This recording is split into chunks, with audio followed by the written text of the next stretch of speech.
que la disciplina dentro de la iglesia parte del hecho de que ese hermano o esa hermana es miembro de una iglesia local o del cuerpo de Cristo. Por ejemplo, en el diccionario panhispánico, la duda, aparece la palabra membresía en términos de aquella persona que pertenece a una organización. Nosotros sabemos que la iglesia, más que una organización, es un organismo vivo y que somos parte de esas instituciones primarias de la sociedad, como lo es el gobierno, como lo puede ser también la escuela. Pues la iglesia cumple un rol decisivo dentro de esas esferas de poder. Ahora, es bien interesante el aspecto de la disciplina, porque para efectos eclesiásticos parte de que esa persona se incorpora a una congregación a laborar. Claro está, cada congregación cristiana tiene su particularidad en cuanto a la membresía de la iglesia. Y yo quiero decir algo que yo considero demasiado importante, y es que en cualquier tipo de organización, ya sea social o de índole religiosa, existen unas normas establecidas, si es que esa organización tiene una estructura como debe ser.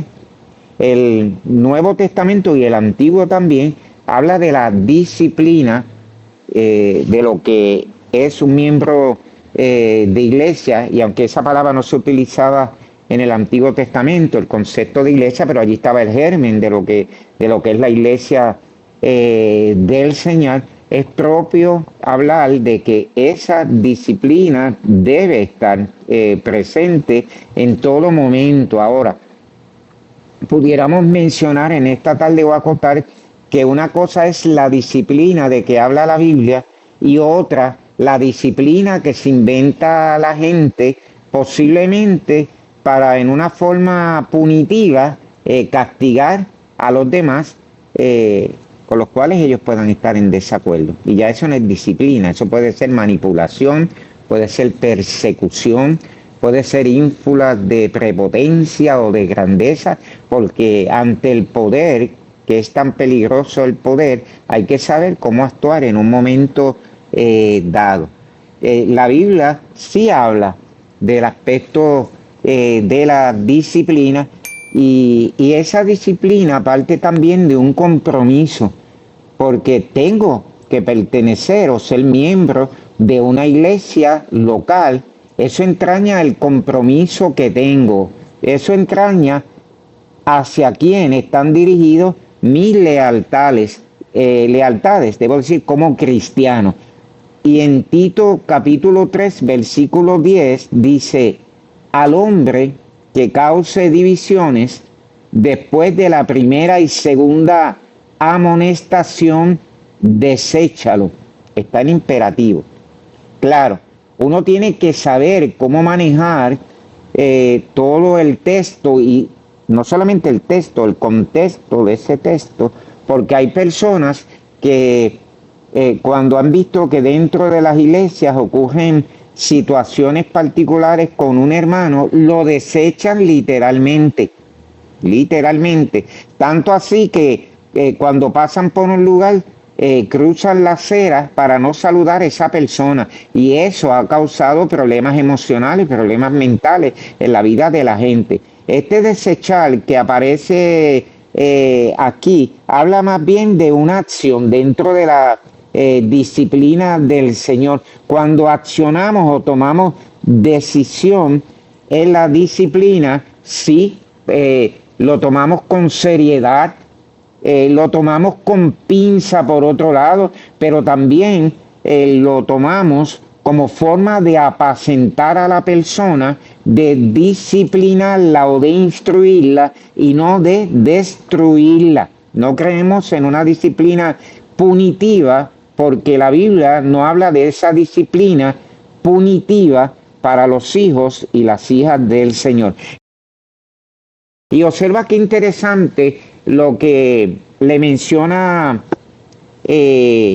Pablo, ¿verdad? Tito aquí, y es el aspecto significativo de que se da una primera amonestación. Hay una primera, pero luego dice de que hay una segunda amonestación, lo que revela paciencia, diligencia, el saber apacentar, porque estamos tratando con ovejas, no estamos tratando con un objeto, ¿verdad? Y nuestra sociedad tiende a cosificar a las personas. Primera de Corintios 5:11, donde el apóstol Pablo menciona la aplicación de la disciplina, es interesante. Pablo dice lo siguiente: sino que en efecto os escribí que no anduviereis en compañía de ninguno que llamándose hermano es una persona inmoral, o avaro, o idólatra, o difamador, o bojacho, o estafador, con ese, ni siquiera comáis. Wow. Y uno diría en estos tiempos, ay, qué fuerte. ¿Qué realmente significa? Bueno, por ahí hay un famoso adagio que dice, dime con quién anda y te diré quién eres. Yo tengo un poco de problema con eso, porque yo puedo estar caminando en un momento dado con alguien que necesita ayuda y no significa que me voy a contagiar con la persona. Ahora, Pablo, bajo unas situaciones que ocurren en la iglesia de los Corintios y ante unos casos de inmoralidad, tiene que tomar unas decisiones fuertes dentro del aspecto de la disciplina, porque mira de lo que está hablando, habla de inmoralidad, habla de avaricia, habla de idolatría, habla de difamación, habla también de problemas de alcoholismo graso, habla de estafa. Mire de todo lo que está hablando ahí.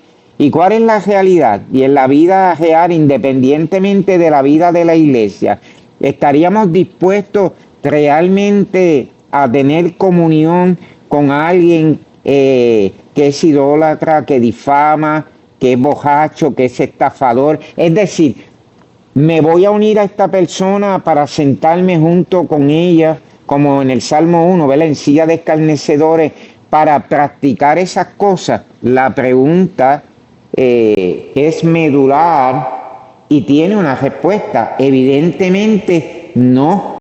Ahora, una diferencia es que no haga praxis o no haga práctica con las acciones de esas personas, y otra distinto que puedo orar, le puedo dar un saludo, puedo conversar con ellos, puedo dialogar para tratar en un momento dado de que puedan caer en sí, como por ejemplo el hijo pródigo.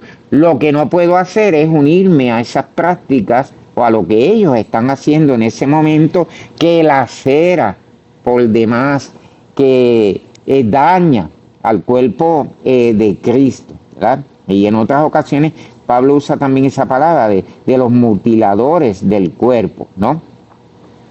Romanos 13, versículo 4 dice, pues para ti un ministro de Dios para bien, pero si haces lo malo, teme, porque no en vano lleva la espada, pues ministro es de Dios, un vengador que castiga el que practica lo malo. Hablando de las prácticas en la antigüedad, por ejemplo, cuando usted va también a los relatos veterotestamentarios del Antiguo Testamento, veía que era una disciplina bien considerable que en muchas ocasiones terminaba con la vida de la persona. Sin embargo, cuando usted va al Nuevo Pacto, Nuevo Testamento, ves que es una disciplina que restaura a las personas, porque estamos hablando de un pacto de gracia basado en mejores promesas. Pablo, por ejemplo, para disciplinar a la gente, no solamente tomaba unas medidas, obviamente que son medidas de acuerdo a la palabra del Señor, pero mencionaba los nombres de las personas. Hoy día, por respeto, por deferencia, no vamos a estar mencionando los nombres, y sobre todo en estas redes sociales, ¿verdad?, que se prestan para tantas cosas, ¿verdad?, mencionando nombres, pero Pablo dice en 1 de Timoteo 1:20, dice, entre los cuales están Himeneo y Alejandro, a quienes he entregado a Satanás para que aprendan a no blasfemar. Y este asunto de entregar a Satanás, hay que tener mucha cuenta con lo que dice, ¿verdad?, el apóstol allí. No es una frase que digo de que aquel que me cayó mal o me hizo daño lo entrego al diablo para que se lo lleve, etcétera, ¿verdad? Eso es falta de sabiduría dentro de la palabra, sino que en el mismo escrito que hace Pablo a los Corintios, toma unas medidas disciplinarias, en muchas ocasiones lo que hoy día se llama la excomunión, es decir, aislarlo de la congregación para que no haga daño y esa persona a su vez pueda ser restaurada. Ahora, en la medida en que la persona era excomulgada, entienda que podía caer de momento en los lazos del cazador, de que habla el Salmo 91, es decir, en los brazos del enemigo, porque esa persona podía quedarse de momento desprovista. Ahora, ¿qué hacemos bíblicamente? Pues oramos por la persona, continuamos amonestándola, se da seguimiento a la persona. Si la persona toma la decisión de no acatar la disciplina, no solamente va a tener unas consecuencias, sino que ya en ese caso, como señalaba Pablo, es necesario de que esté aislada o fuera de la comunión de los santos o de la iglesia, para bien no solamente de él, porque es para restauración, sino también para bien de esa comunidad de fe.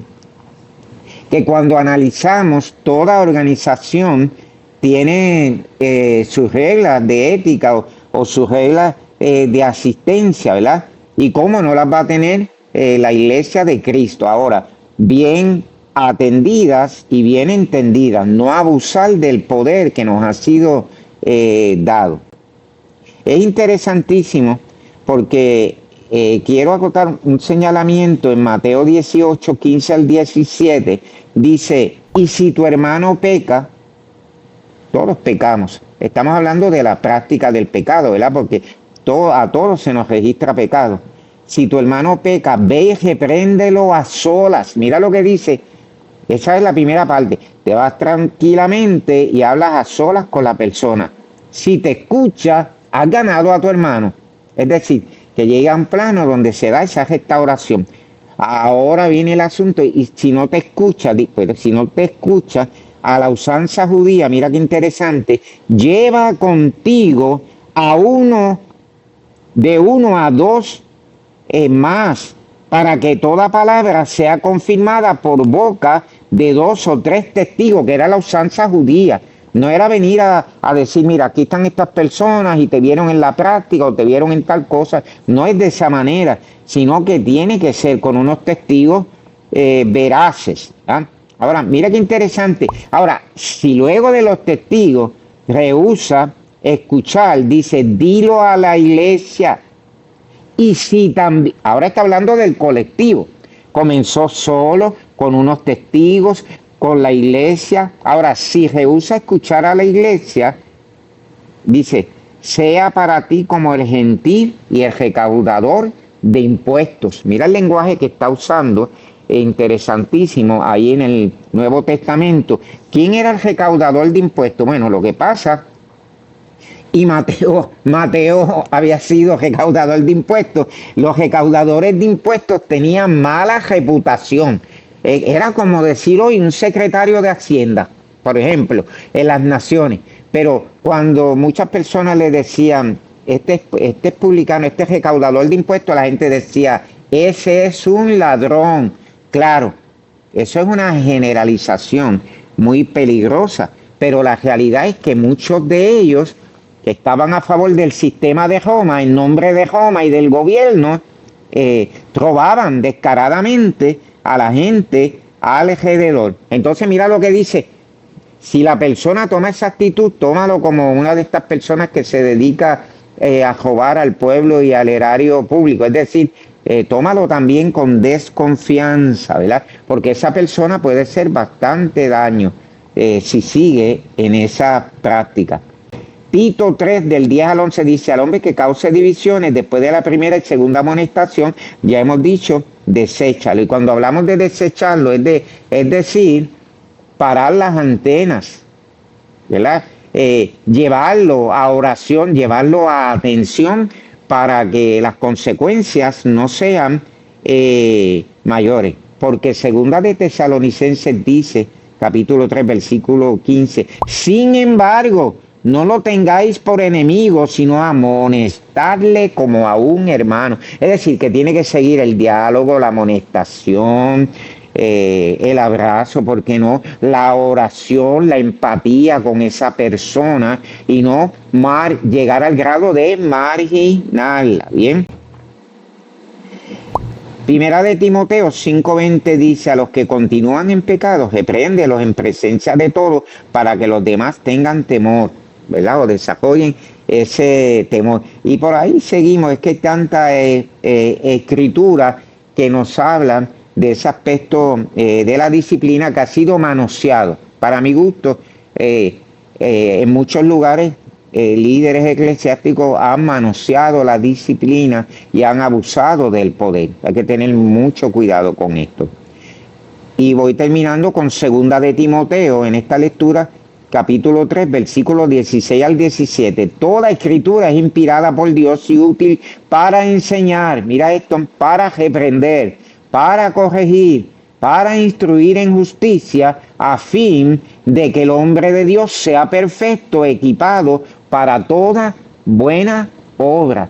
Entendemos que una persona que es miembro de una iglesia local es una persona responsable, una persona comprometida y es una persona que entiende que debe acatar la disciplina bíblica de la iglesia, porque estoy hablando de una iglesia bíblica, de una iglesia donde se enseña la sola escritura. Así que sigo viendo más versículos por aquí, nos podíamos amanecer en esta hora citando tanto versículos de la Biblia que nos habla de la disciplina y también de la importancia de la membresía de la iglesia o dentro de la iglesia, lo cual es tema para conversación extensa. Hay otro aspecto que menciona la palabra del sometimiento a vuestros pastores, porque dice, porque velan por sus almas. Estoy de acuerdo contigo si estás pensando en este momento que tal vez personas que se llaman ministros de Jesucristo abusan de la autoridad, manipulan a las personas, etcétera, etcétera. Pero Pablo dice que son cristianos vientres, que son personas que en la esencia no son ministros de Jesucristo. Aquí habla del sometimiento a vuestros pastores porque velan por vuestras almas, a personas dedicadas al ministerio pleno y la enseñanza de la palabra, y a aquellos que se rebelan contra la autoridad eclesiástica. Fíjate que no está hablando en ningún momento de los que usurpan el poder porque son en esencia prepotentes. Así que espero que haya sido de bendición en alguna manera esta breve plática, no solamente sobre la membresía, sino también sobre el compromiso de nosotros como parte de ese cuerpo de Cristo, la iglesia local. Hasta luego.